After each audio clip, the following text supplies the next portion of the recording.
Welcome to What a Creep, the show with Marc O'Donoghue and Sonia Mansfield, talking about creeps from the past to the present. This is your quick guide to the biggest creeps, jerks, assholes, and losers, the best of the worst.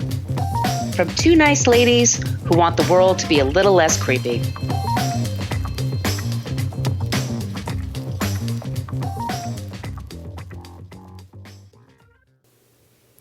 Welcome back to What a Creep. This is Marc O'Donoghue, and my cohort in creepitude, as always, is the amazing Sonia Mansfield. Hey, Sonia.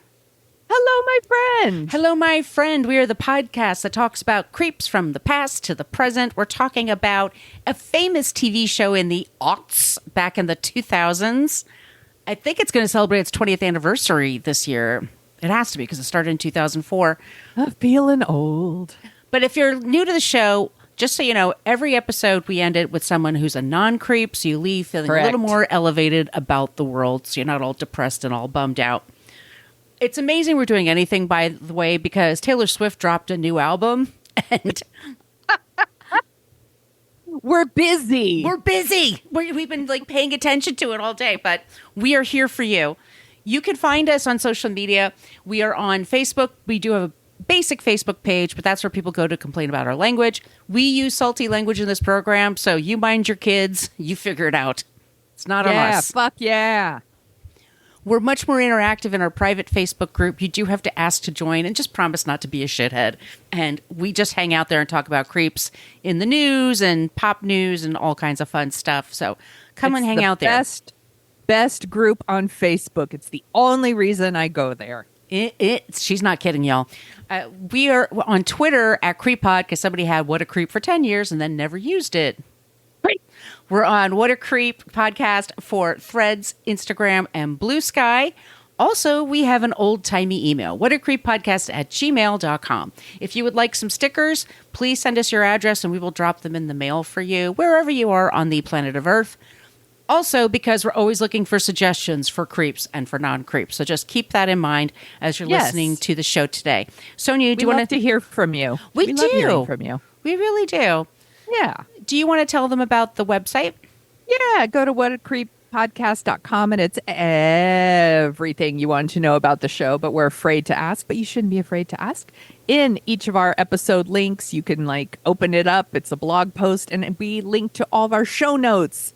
Because we source everything we do. We want to give credit to the people that did all the dirty work. So if you're looking for a deeper dive on any of our creeps, that's a fabulous place to start. There's a link to our Substack, and there's a link to our merch, where you could get t-shirts and tote bags and face masks and journals and posters. That's right, posters. Who doesn't want a... Are they velvet? We have the blue light, to make them stand. That would be amazing. I wish we could do cutouts. Wouldn't it be amazing if you had a Sonia and Margot cutout, life size? Put it on your ceiling and it glows in the dark. We'll keep you company. Amazing. Maybe you could get What a Creep curtains. Who knows? You could get whatever you want. Get the people on R&D on that shit. This is a great idea. These are great ideas. Yes, our research and development team. That's us. Anyway, and our pets. Go to those things. But there's also a link to our Patreon. You want to tell them about that, Margot? Yes, Patreon. Look up What a Creep podcast. If you want to financially support our show, we would be most grateful. It goes to pay for the basic costs of putting the show together. We don't. Rolling Stone alone costs $100 a year. So we do pay for these sources. That's why we put the links in the show. That's why we talk about it. They do the heavy lifting. We're here just for the fun storytelling. So all of you that support us there, thank you. Thank you so much. And also another way to support us is to leave us a review wherever you get your podcast. Be sure to subscribe, then you won't miss an episode. But please, especially in Apple Podcasts, because that could be a little wonky for us sometimes. But thank you to Becky at 6583 for leaving us a 5-star review. Thank you. You are a doll. We love you. We appreciate you. That's a better word. We appreciate you. We never met before, so. Okay. Is that everything, Sonia? Yes. Okay. I'm excited to hear about this week's creep. The reason I brought this up is because you and I love to talk about this topic, but bad bossing, bad people, bad managers, Yes. work experiences that just suck.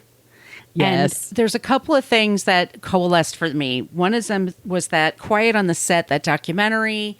We've been talking about Dan Schneider, who's been on our list since day one because the rumors were so prevalent about him. Yes, we will do that episode. We have to let things play out a little bit. Yeah. We don't want to do it too early. Right. But we've known about him and what a shitty, terrible person he was. Yes. And not many people know, by the way, that he's married to Lisa Lillian, the Hungry Girl. And I don't know if they're still married, but she's. Oh. Do you remember she does those she has those recipes like to lose weight. She's like, use strawberries or use, rice cakes instead of this. And then you can have a strawberry, that kind of thing. Yeah. Okay. Yeah. But they don't have kids, so I don't know if they're still together or if they're not together. But anyway, we'll talk about him. But talking about him, and he's a showrunner. Mm-hmm. What does a showrunner do? The showrunner is the person that's between the cast and the crew and the network, the suits. So they have to interface with the C-level people, and then they also have to interface with the people behind the scenes and then the talent that's on the set. It's a big job. There's a lot of pressure. I totally get that. It's also considered a glamour job to be working on a television show. It used to be, it's considered, you think you're special. People have the attitude like, well, you're lucky to have this job. You're lucky to be in Hollywood. Yeah, we could replace you. You're always replaceable. There's a lot of, it's a big gig economy especially in Los Angeles. Yeah.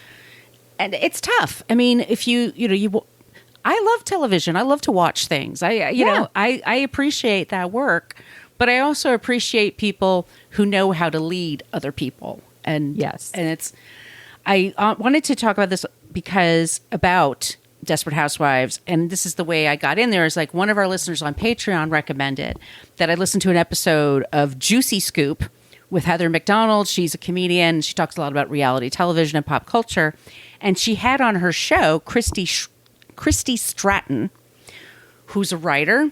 She was one of the women featured in Quiet on the Set that Dan Schneider harassed and treated like dog shit. She was on Heather's show, and she went much more into detail about just working with him and just the verbal abuse, just the nightmare circumstances that for him was just a goof. And that basically his personality was, I was always a loser, and now I'm in charge. So now I get to know what it feels like. And people are going to tremble when they're around me. And when I'm upset, I'll scream. It's my turn to be an asshole. It's my turn to be the asshole. And, you're a pretty girl. You probably never would have liked me. And I'm going to make you feel miserable. And that's basically... And the two of them talked about... They both had worked for writers on shows. And they were talking about how they're both Gen X women. And you and I are Gen X women. Yes. Ha ha ha. We're not millennials. Not to shock you all. But they were talking about, especially when it came to work, like we didn't have the examples of like how to defend ourselves or stick up for ourselves. It was much like, oh, they're hiring women now, so go get a job. And there's this incredible lack of confidence and insecurity that... Yeah. I think I feel like, I'm sure this isn't true, but almost every Gen X woman I know struggles with imposter syndrome. Yes. And there was also this idea of you had to be just one of the guys. Yep. You had to be a cool girl. Like, that's why the speech in Gone Girl that everyone freaks out about, this was pushed on Gen X women. Like, yes. We felt that speech in our fucking bones. Because, like, that's how you were supposed to be. You wanted to be a cool girl. You didn't want to be someone that the guys were like, well, she's too sensitive, or she's this, or you wanted to be fucking cool, man. Right. Yeah. Right. So that made me start thinking about, I remember that Desperate Housewives, I loved the first couple of seasons, and then it sort of got too much for me. And I always wondered, like, how did it last for so long? And it's like, what did I like about it? And I've always heard that there was drama on the set. Yes. And we're going to go into that today. But this is like a big overview of Desperate Housewives. I have all the links in our show notes. You could do your deep diving for yourself, but I think like this is a story that needs to be told because we kind of need to remind people and that learning to manage people is a big job. You know, it's okay. I'm going to bring this back to Below Deck because I'm a Below Deck person, but Captain Kerry had an issue with Fraser, who's his chief stew. And Fraser is so emotional when he leads with people and passive aggressive. And when he doesn't like somebody, he just goes right to the captain and bitches about them. And he wanted to fire someone this past week. And he went to Captain Kerry and goes, well, it was insubordination, so you need to fire her. And he's like, you know, there's a lot more to this job being in charge than hiring and firing people. Mm-hmm. And it seemed to like didn't occur to him. And then he said, like, and yesterday you told me how great she was doing. So what happened in between? And then he just said, like, you need to learn to manage yourself and you need to learn how to treat people who are different. And he just like the light bulb went off. I'm like, yes, there's so much more to the job than just being given the keys to like hire and fire people at will. This is I am someone who has started people managing just a couple of years ago at my job. Before that, I might have a person who reported to me. I felt like there was so much to learn in that because it isn't just what are you working on? Do it better. Right. Or you're fired. Like that's not the job. It's also coaching and also just like understanding, like, you know, figuring out what people are good at and like leaning into that and pushing people in the right direction. I'm always thinking of their careers too. Like, where do they want to go? You know, what are their values? I mean, people on my team did a value assessment because then I can, I know like, hey, being included is super important to this person. Right. So then when they're left out of meetings, I know why they get so upset, you know, shit like that. Like, I'm always thinking about this stuff. It's not just you're fired or bring me a Diet Coke now. Or the people that I've had bosses that are like, I remember at one job, I had to write items, like celebrity items for the tabloids. I know. And it was such a big deal at Dan Clora's, like to get into page 6 or something like that. I remember having to write the item and I bring it to my boss and she would just shake her head and go, nah, it's not grabbing me. Do it again. And it's like, what grabs you? What do you want? How many words? Do you want it to be funny? Do you want it to be like, I'm a person, like you give me the parameters, I can work with that. Yes. I don't appreciate like giving it to somebody and then it's like, I don't know. It's not right. Do it again. That's not what I'm looking for. Like, what are you looking for? Yes. Give me what I want. What do you want? Specificity. I want what I want. Right. Now, I just know what I don't want. Like, no, that's not enough. Right. Giving clear instructions to people. I don't know. Praising people every once in a while is like, that's so doled out, like so sparingly. It's like, no, people, you just like say the nicest thing to me, like a passing compliment. I'm like, oh, what? You know, I love public praise for my boss. I'm like, oh, thank you for acknowledging me. Like, hearts floating above my head. So we're going to kind of talk about somebody who has an issue with that. And this is like an issue with a lot of showrunners is like they become egotistical. They have their own fiefdoms. Mm-hmm. They can do and say what they want. So this is Desperate Housewives. Desperate Housewives was a famous American TV series from 2004 to 2012. I cannot believe it lasted that long. I'm surprised it lasted that long, but there you go. There you go. Set in Wisteria Lane, a seemingly perfect suburb. By the way, this was worldwide a huge phenomenon. So this is one of the reasons I picked it. The show followed the lives of women and their families, white women mostly, uncovering secrets, scandals, and mysteries. The main characters included Susan Mayer, Lynette Scavo, Bree Vandekamp, Gabrielle Solis, and Edie Britt, each with their own unique storyline involving romance, betrayal, and drama. And murder. Yes, it opens with, a woman that died by suicide. And it was a clever premise because then they had to figure out why she did it and who else was involved. Yes. Like that was our entry into the show. Yes. The biggest drama, however, Sonia, that was behind the scenes accusations. What? Racism, sexism, harassment, workplace abuse, bullying, and general assholery. Assholery. It's a word. Grammarly said so. They worked at the Assaholatorium. Let's dive in, shall we, Sonia? Our Yes. sources for this episode: Vanity Fair, May 2005. Woo!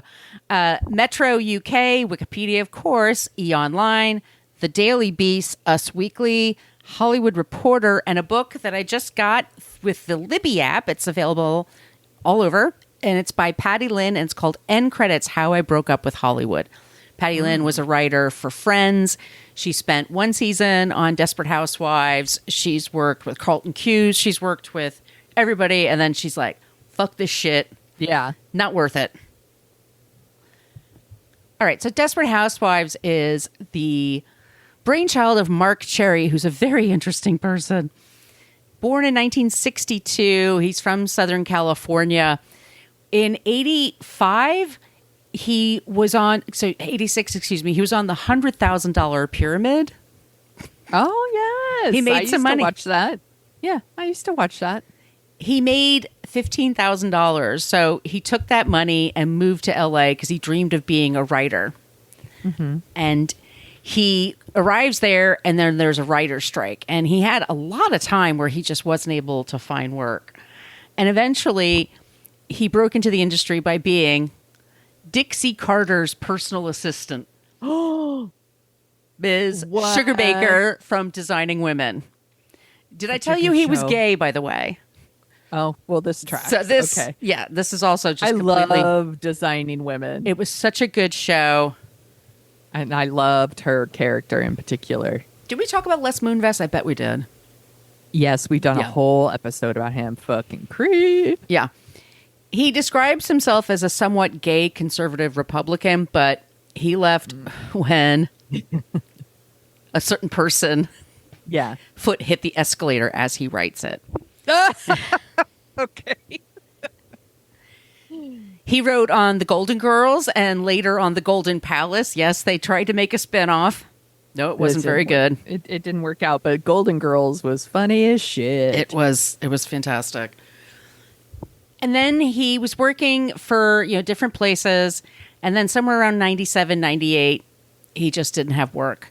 And so he was just writing, in his apartment, like that bummer lifestyle, a studio apartment, unemployed. You leave once a day to go to the deli. Been there. That's, He should have tried to get on another game show. Press Your Luck or... Oh my God, I loved Press Your Luck. I know. Yeah. But he didn't. He just kept writing and writing, and he came up with this idea for Desperate Housewives. It was a show about these women that live in a cul-de-sac. They're all upper middle class, and they're seemingly perfect, but underneath, everything's a big old mess. Like a Monet. Like underneath it, it's like... Well, and this was, I think David Lynch did it really well with Blue Velvet, where it like opens and it seems very perfect, and it kind of, the camera goes down and you see like this ear, like an ear that's been torn off of a person there. Like there were a lot of these things in the late 80s of like this, because it was like greed is good, right? And like everything was like moving to the suburbs and having all that money and like everything's perfect all the time. And it's like, if you just dug a little deeper, it was not perfect. No, and it's a show that it featured all these women. First of all, it was considered like a big deal because these were women in their 40s. Oh my God, they're practically grandmas. Which is, for the time, was a big deal. I mean, this is sort of the natural outcome, I say, of like Melrose Place, Beverly Hills, 90210. We like those soapy kind of shows. So this is sort of the outbirth of that. But this is women. We have Terry Hatcher, who is in Lois and Clark. Felicity Huffman, married to William H. Macy. We'll get to her. Yeah, we'll get to her, but she was on Sports Night before this, a I show never I saw Sports Night. loved. I loved Sports Night, and she was so good in it. And that's like, I'm being reductive. Like, she's super smart, theater trained. Like, she was the one that was considered, that's Yeah. the actor's actor right there. Yeah, and Yeah. everyone on the show is good. Like, we can make fun of them all we want, but like, they're still like, they're really good. There's a reason they were on this show, and like Terry Hatcher's really good on Lois and Clark. She still makes like rom-coms and Christmas movies that I watch the shit out of every year. So, She has a YouTube cooking show. oh, I don't watch that. No, But I wouldn't watch that either. But I'm just saying, like, I was checking into people. yeah, Felicity Huffman, Marcia Cross, Kimberly on Melrose Place. Kimberly on Melrose Place, and she was 40 when she joined the show. And within her first year, the tabloids realized she was 40 and never married Sonia. Ew, what's wrong with her? Well, she must be gay. She must be a lesbian. So she had to actually come up and fight this has happened in the first season. She went on The View. And The View sometimes would go to LA, and then they have a different guest star. And so this was a week, because it was an ABC show, they had a different Desperate Housewife on every day. So on Marcia's day, she's on there, and Barbara Walters said, "So people say you're gay. Is that true or not true?" And then she's like, "It's not true, but I'm very supportive of the gay community. I'm an ally." And then Joy Behar says, "But you're really not a lesbian?" And she's like, "No." I know. Who fucking cares? This is the way the tabloids were at the time. This is 2004, 2005. And it was like, you and I grew up with this. Is that person gay? Oh my God. Did you hear that they were? I mean, Did you hear the news? I'm gay. I'm gay. I'm gay. Someday we'll talk about Kids in the Hall brain candy. Did you hear the news? He's gay. we have to do that on Dorking Out. Yeah. So good. Okay. We also had Nicolette Sheridan, who was really funny as Edie Britt. Vanessa Williams did a couple of seasons. I forgot about that. Jesse Metcalf was on the show. He played the kid that mows the lawn. Yeah, yeah. But he's having an affair with Eva Longoria, which is gross. Yes. Yeah. And she's a producer now, and does everybody a lot says of she's stuff. really sweet. Everybody I've know that Yeah. they said she was really, really sweet. They won 7 Primetime Emmys. They were nominated for 3 Golden Globe Awards. They were always very, very popular. But because we need to pit women against each other, and it's also this institutionalized misogyny and internalized misogyny that a lot of women grow up with. Yeah. There's only room for one. Yes. So sharp elbows, push people out of the way. And there were rumors that Terry Hatcher was, first of all, told people, "You can't look me in the eye." Like, that was and a lot of celebrities have that. And I get it. Like, people looking at you all the time must be, I don't know, but You're in the wrong business. yeah. People, you're in the wrong business. You're going to be around. Look, I just want to be a huge star, but I don't want people to look at me. I want to go to a movie set where there's dozens and dozens of people doing all kinds of jobs, but none of them can ever actually address me or speak to me. I'm like, wrong line of work. Wrong line of work. Also, the show was, like we said, it was a hit as soon as it started. Like, everyone was talking about Desperate Housewives. And Eva Longoria was only 30 when she did the show. And it was a baby. She was a baby. And she was given a low salary compared to everybody else. Also, the only non-white person who's the lead. Only on that show. non-white person. Yes. And also another thing I think we need to stand is, like, they were all terribly thin, like super skinny. Yes. They were like model skinny, every single one of them. Yes. This was all like Ally McBeal time, you know. Everyone on that show was super, super skinny. That was the style. I mean, all the Friends were too on Friends. Like, they were all super, super skinny. So, yeah, that was the thing. Right. So that's these, and they're playing women that have like multiple children, and they're in their, it's like, it's kind of an unrealistic standard. But anyway, Felicity Huffman, her agent said to her, I hear about the Friends cast. You know how they got raises? It's collective bargaining. They went to the table and said, each and every one of us, the 6 of us are the show. So you need to pay us the same, and it's going to be this amount, or we're gone.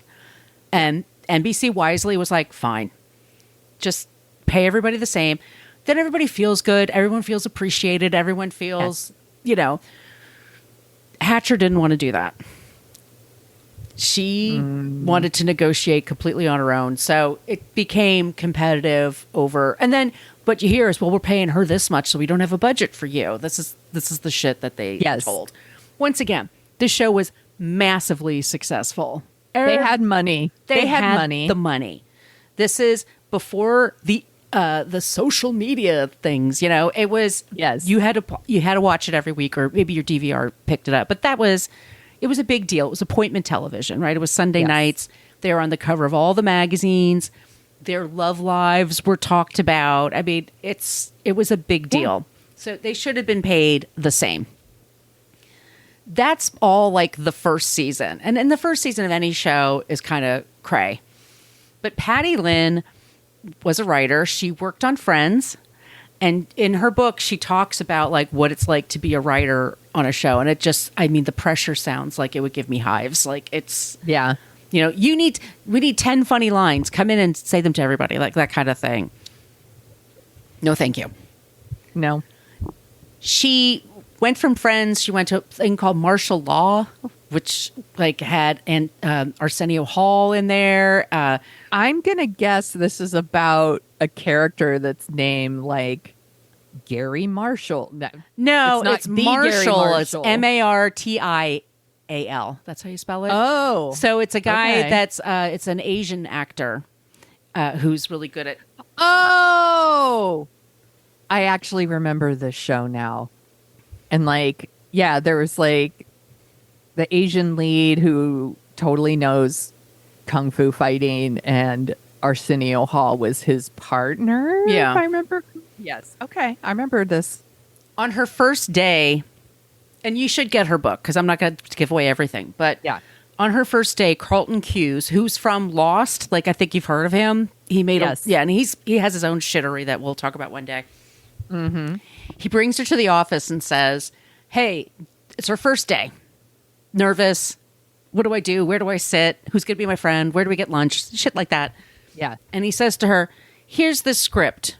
I want you to go to your desk and I want you to tell me what's wrong with it. And then you and I are going to talk to the writer about what he did wrong in this script. She's, by the way, Asian American. She Taiwanese parents. So she's like, okay, I guess I got to do what I got to do. He pulls them into a meeting together and he has her read out loud all the things this guy did wrong. And this guy was like twice her age and been doing television forever. And it just was a shitty position for the both of them. Yeah. Nobody wins in this situation. Yeah. Everyone sucks here. It doesn't work. But that's like the kind of shit she had to put up with. So she was only on that show for a year. And then she went to do, and she joins Desperate Housewives. The Real Housewives of Orange County happens like 2008, 2009. Yes. But she reads the script and her agent says, there's this pilot going around and everyone's freaking out about it by this guy named Marc Cherry. And Marc Cherry hadn't worked in 3 years once again. But he came up with this amazing idea. And she read it and she goes, oh my God, I want this. So she goes and she interviews and she gets the job. She is the one person of color, ethnic person there, the only one. Large writer's room, and Mark's in charge, and he's never run a room before. And he hadn't worked in 3 years. He was a little salty about that because he thought he was super clever and everything. And she quickly finds out, all the writers quickly find out, he has no idea what the fuck he's doing. He has no idea what's going to happen with the season. Once again, it opens with a mystery, and a pretty intense one. Yes. He doesn't know how it's going to go. He doesn't know how to structure a season. He doesn't know how to structure multiple storylines. He's also one of those people, like, he tells people, fix this, and they come back like, this is not what I want. Do it again. So many shows did this. Yes. Well, they still do it, but like Lost in particular was one where it was nothing but fucking mysteries and questions in that first season, and they had no idea where it was going. And I'm like, what the fuck are you doing? Like, if you have a mystery, don't you start with the end and kind of work your way back? Isn't that how a lot of mysteries writers do their? Well, yeah, you have. Yeah. I mean, I'm not a huge mystery reader. My mom was, but you know, she was big on like, where are the clues? Where do you drop them?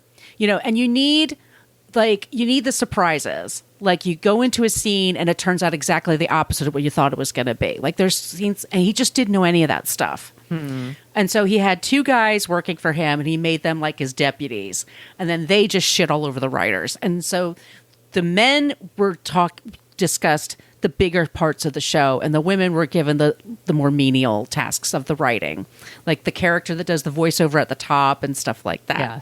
And turns out Lynn has excellent penmanship, and this is where my shitty penmanship comes in handy, because no one ever wants me to write notes for them. I'm dyslexic. It's ridiculous.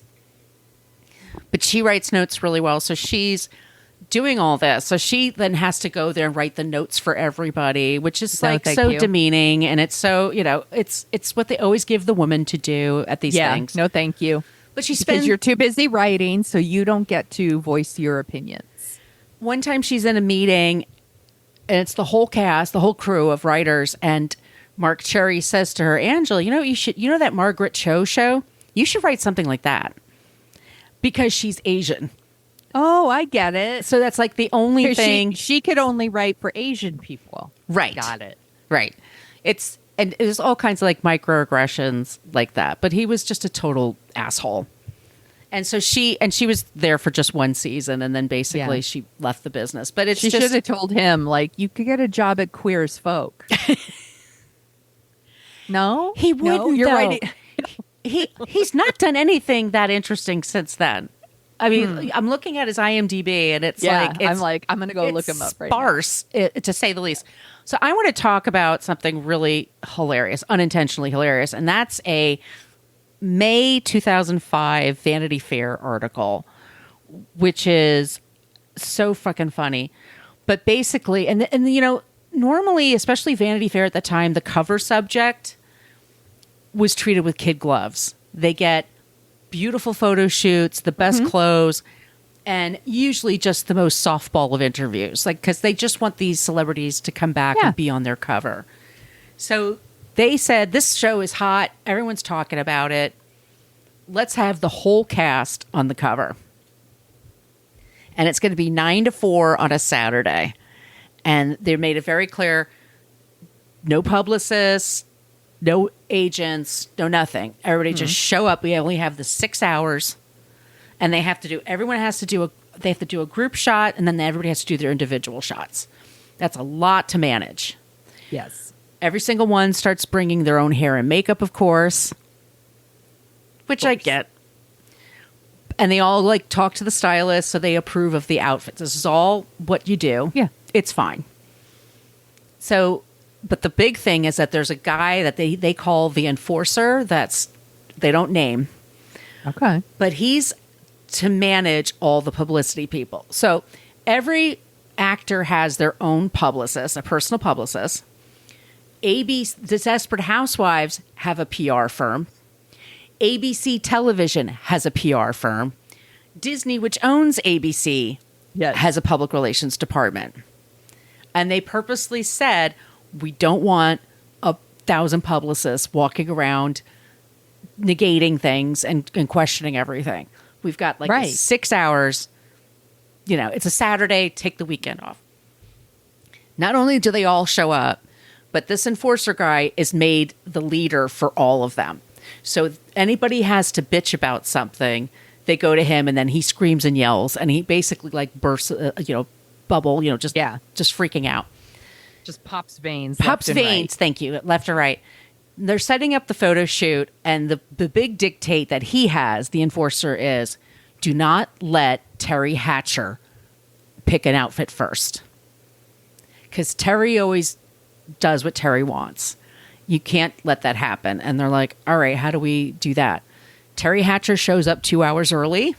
She goes right to where the outfits are, and they're wearing bathing suits because they're all skinny. So, why not? But she shows up, she picks a red bathing suit, and she goes with her publicist and her family, to the side. Yeah. Marcia Cross shows up, and she's fucking pissed because Terry Hatcher picked first, and they were told not to do that. So she sends a publicist out to yell at him. And exactly. It's like, there's no time that's the thing. There's no fucking time. Just roll up your sleeves, get the work done, get the fuck out.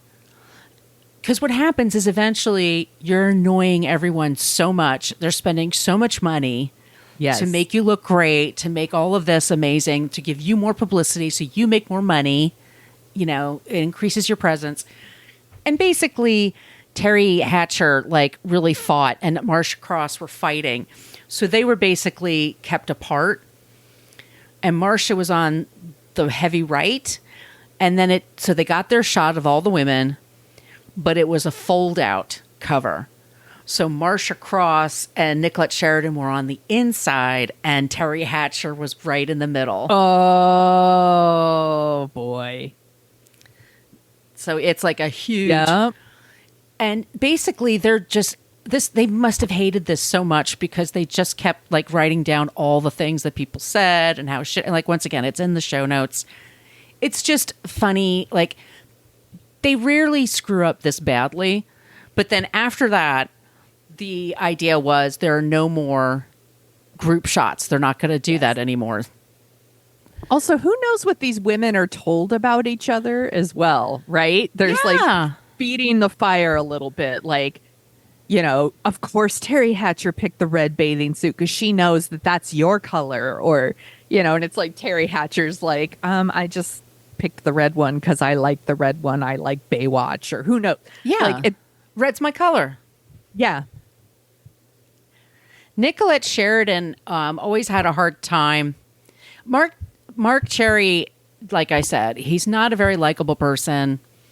He strikes me as the kind of, he'll suck up to the stars and make them feel special, but treat everybody else like shit. Ew. So those people don't have an advocate because he just, lords it over them. But he and Nicolette Sheridan didn't exactly hit it off. And she was on the show for a few years. And then one day she says he was supposed to help her block a scene where she's going to get slapped. But she said he hit her by accident. Oh. He says that didn't happen. Didn't happen. What are you talking about? This didn't happen. Okay, she says it's by accident, though. She doesn't and then no, she says no, and then she she gets fired from the show, and she finds out in a horrible way. She just shows up on set, and somebody tells her that you're going to be killed off. Yeah. So she sues him for wrongful termination, gender violence, and assault. Damn. She doesn't win her case. She fights it for several years, but ultimately she has a hard time proving anything. So, but his reputation is out there. Yeah. I should also mention, by the way, this in the late 90s, there was a writer on Friends who sued for sexual harassment because in the writer's room, people were talking about sex really graphically. And it was ruled that she didn't have a suit because in that environment, they have to be free to talk. And so, this would not pass nowadays. But that's kind of the culture that they're in. Yeah. Honestly, reminds me of newspapers a little bit. There's a lot of discussions in newspapers, in the office, in the newsroom, that now I'm like, well, that would be really uncomfortable. But it's some of it I was like, well, it's in the news, and it's almost like we kind of had to talk about it. Mm-hmm. But some people would go too far in that conversation. And yeah, I don't know how you navigate that now. I guess, within reason. I don't know, but whose reason? Right. Yeah, tricky. It's tricky. Because you do want to, like, writing is hard. Writing is really challenging, and you do need your breaks, and you need to, like, break the tension sometimes and stuff like that. Also, Friends was a show that was on at like 8 o'clock on Thursday nights. Mm-hmm. How graphic were they getting? Like, they don't. I think they can be. We saw that in Quiet on the Set. I mean, they're writing for children, and the way they talked. Yeah. So, the show is canceled eventually. He does some. He works a little bit with Eva Longoria. He has like a true crime show, but not really doing too much since then. But let's take it to just a few years ago when Felicity Huffman, she got caught in the SAT scandal of Rick Singer. He was the guy that said, my people will take their SAT tests for you, which, by the way, they're bringing those back. I'm like, oh, for God's sakes, they're so stupid. But she paid $15,000 to a fake charity, facilitate her daughter to go to college to take an SAT test. And her daughter didn't want her to do this. Her daughter was like, and the shame that people have about where their kids go to school is so stupid. Yes. Like, it's so stupid. It was her and Lori Loughlin. Yeah. Yeah. And both of their daughters were like, who cares? It's such a, and it was a big deal because a lot of people were just like, well, I'm innocent and I'm going to fight this and blah, blah, blah. And it's like, don't just fucking do what you have to do. So for also, they weren't innocent. Felicity Huffman asked, you ask people to write letters of recommendation for you. And we saw that in the Dan Schneider documentary. Yes. Eva Longoria said about Felicity Huffman, every day, nearly 15 hours a day, she was a good friend. When I began the show, I was very new to the business, not only negotiating contracts, but she also mentions that there was somebody that was a bully and that was bullying her when she was on the show. And she was the one that protected her. Her husband wrote her a letter and Marc Cherry wrote her a letter. So anyway, Felicity Huffman, she served like 14 days in a prison. I think it was in Dublin up by you. And then she got out again. This book that came out in 2023, once again, it's Patty Lynn. And she just talks about how Marc Cherry's an asshole. Working in show business can be really rough. And working in a writer's room, you think it's your dream job. But yeah, that reminds me of the book Burn It Down by Maureen Ryan. She also has a lot of these stories about certain shows. Lost is one of them. Yeah, there's lots of stories like this, and it's frustrating. And these are just people that are trying to work and do their jobs. And it is a creative industry. Well, that's our creep this week, Sonia. The story about Desperate Housewives and the showrunner Marc Cherry. Well, good job, my friend. Thank you. Would you like to hear about someone who's not a creep? I desperately would. Heyo! Heyo! Do you know who Michael Schur is? No. Okay. He's a TV producer, a writer, director, actor. He's a showrunner. He with Greg Daniels, co-created and produced The Office, the American version of The Office. I've heard of it. He did Parks and Recreation, one of my all-time favorites. He also did The Good Place, which I love, and Brooklyn Nine-Nine. Yep. And he was the producer on Master of None. And when he was on The Office, he also played Moses, which is Dwight's brother who lives on the beet farm. He was also a writer on SNL for 7 years. Oh, wow. He's been nominated. Yeah, he's been nominated for an Emmy 19 times. He's won twice. He was born in 1975 in Ann Arbor, Michigan. Grew up in Connecticut. And very the typical arc for your straight white male writer. He went to Harvard. He was president of the Lampoon, which is the comedy magazine. Hasty Pudding. Yes, which is really a pipeline for TV writers. So he does that. He uses those connections to get a job writing for SNL.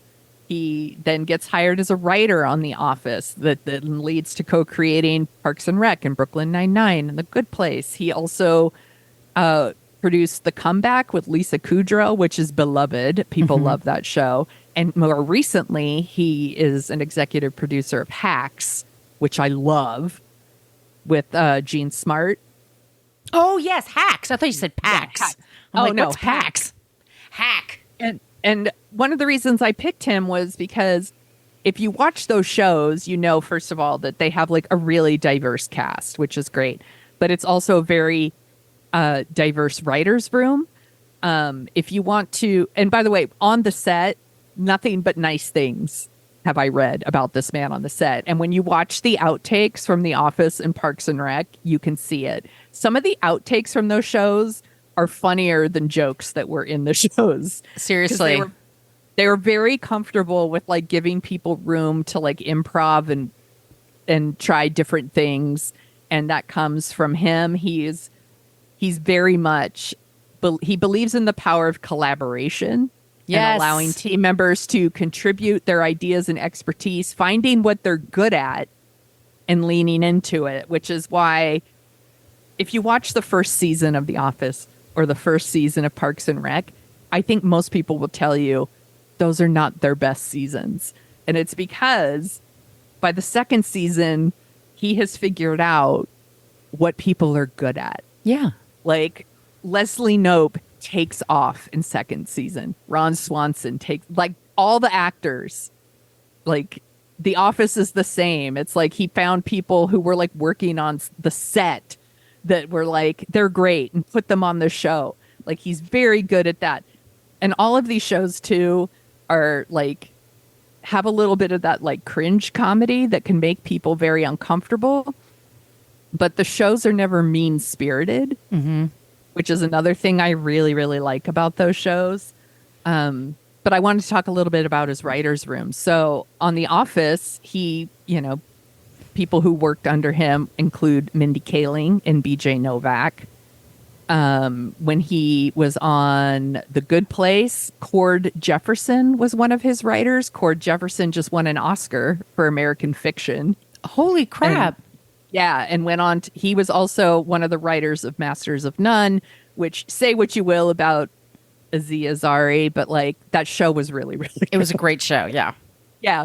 Alan Yang, who also went on to co-create Masters of None, he worked for Michael Schur.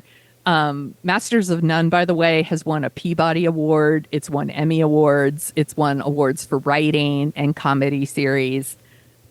Katie Dippold, she was a writer for Michael Schur. She wrote the Sandra Bullock, Melissa McCarthy comedy The Heat. She also wrote the 2016 Ghostbusters, which, say what you will, I think there were some funny parts in there. Another writer for him was Isha Muhar, and she went on to produce Hacks. Vanessa Ramos, she was a writer for Brooklyn Nine-Nine. She now she wrote for Superstore. She wrote for a show called Blockbuster. He's just known for like supporting and empowering aspiring television writers from you know, different backgrounds. Another thing I love about him is he's really into baseball, like really into baseball. And he has written before for SB Nation under a name called Ken Tremendous. That's the name. And then that's his Twitter handle. And he mainly tweets out stuff about baseball, but I'm like super fucking into it. So I'm like, I appreciate his jokes. He also wrote a book called How to Be Perfect: The Correct Answer to Every Moral Question. And it's supposed to be funny, obviously. And it's got all these endorsements from like Steve Carell and Amy Poehler and Ted Danson, you know, and it has all these questions. It's like, should I punch my friend in the face for no reason? And then there's like stuff about the trolley problem, which is one of those things that people love. They talk about this all the time on The Good Place. If you watch The Good Place, the idea of the trolley problem. And he calls it, should I let this runway trolley I'm driving kill 5 people, or should I pull a lever and deliberately kill one different person? That's what he calls it. And by the way, he donated all the money from that book to like other charities and nonprofits. Aww. Like, yeah. And one of the reasons I wanted to pick it, also during the pandemic, he arranged for Parks and Rec to do their like pandemic episode. He like reunited the whole show. I don't know if you watched it. It was like a live thing. There were Do you remember so this? many of those during the pandemic, but but they were raised fun. They raised $3 million for like food banks. He was on the Writers Guild of America negotiating committee during the strike. But here's one of the main reasons I picked him. Is he said that he was working on, I want to say it was on Parks and Rec, and they were working on an episode in the first season, and the scripts ran behind, and they didn't get it finished in time. And because of that, everyone who was working on like wardrobe and set and all this, they all had to work over the weekend. Oh, and man. he came in, and he didn't know this. Like, he wasn't thinking about it. And he came into work on Monday, and he's like, and I realized everyone had worked all weekend because I didn't do my job well, and they had to work the weekend.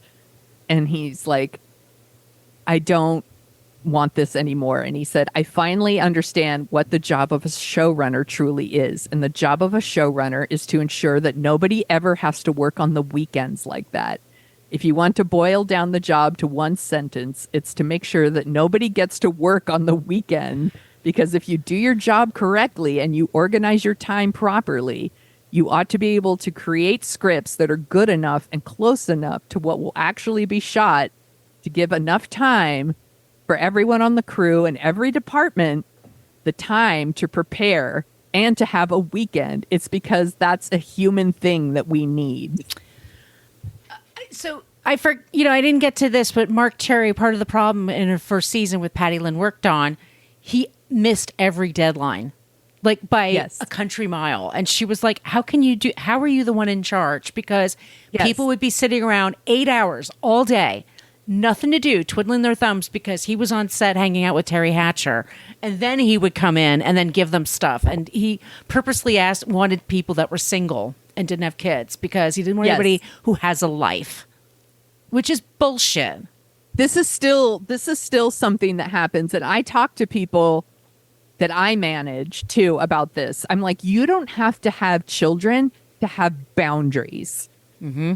Like, I have a hard cutoff because of my kid. That doesn't mean that someone who reports to me who doesn't have a kid doesn't have a hard cutoff. It's not her job. Right. To work late at night because you're poor planning. And that is one of those things that he apparently strongly believes in. There's a ton of articles out there, like the oral history of like working in the writer's room of The Office and The Good Place and Parks and Rec. And it's everything I read was like delightful. I'm like, really cool. And like the same thing about Greg Daniels, who worked on a lot of these shows with him. And if you watch those shows, and I've watched The Office, Parks and Rec is one of my all-time favorites. Same. I'm currently watching Brooklyn Nine-Nine right now because of Andre Braugher, and I miss later seasons. Those shows are really fucking funny, and they're not mean-spirited. I'm super impressed. That's a great choice, Sonia. Thank you. No, that's awesome. That is rad. That's the show. That's the show. That's it, guys. That's what we do. You know what else we do? If you like the sound of our voices, we have a podcast where we talk about movies. It's called Dorking Out. What are we going to be dorking out about next, Sonia? I'm picking out a thermos for you. We're going to be talking about The Jerk. This is a request from many listeners. I have not seen this one as an adult. I think I can't remember the last time I watched it. The Thermos song is forever stuck in my head, though. So I'm looking forward to it. I think it's going to be a good one. And I'm sure we're going to have a great list of other recommendations, too. Absolutely. And our current episode is Heather's, by the way. And that's a really fun one. So fun. If you have suggestions for creeps and or non-creeps, all those places I listed at the top of the show, reach out to us. We love it when you use the Annie Potts gift. We got one from Ghostbusters, speaking of Ghostbusters. Or just pick something clever on your own. Our email, once again, is whatacreeppodcast, spelled it all out, at gmail.com. And Sonia, where can they find you? You can find me at thesoniashow.com, where I am actually writing again. Wow, Yay! what a treat. And you can find me on all the social media channels, your Instagrams, your TikToks, your Twitters, your Blue Sky. Just really not Facebook. So maybe I should, honestly, Facebook is not nearly as bad as it used to be. Maybe I should be spending more time on instead of Twitter, but whatever. Anyway, where can people find you, my friend? My site is Brooklyn Fit Chick, and that's where you can find me for Threads and Instagram. I am at Brooklyn Margot for the TikTok and for the Twitters. I still check them out. I know it's a big sludge pile, but I am really enjoying TikTok though. When I have the time, it's a pretty fun hang. Yeah, they will pry that app from my cold dead hand. I love it so much. All right, everybody. In the meantime, be kind, be safe. Just don't be a creep. Be a creep.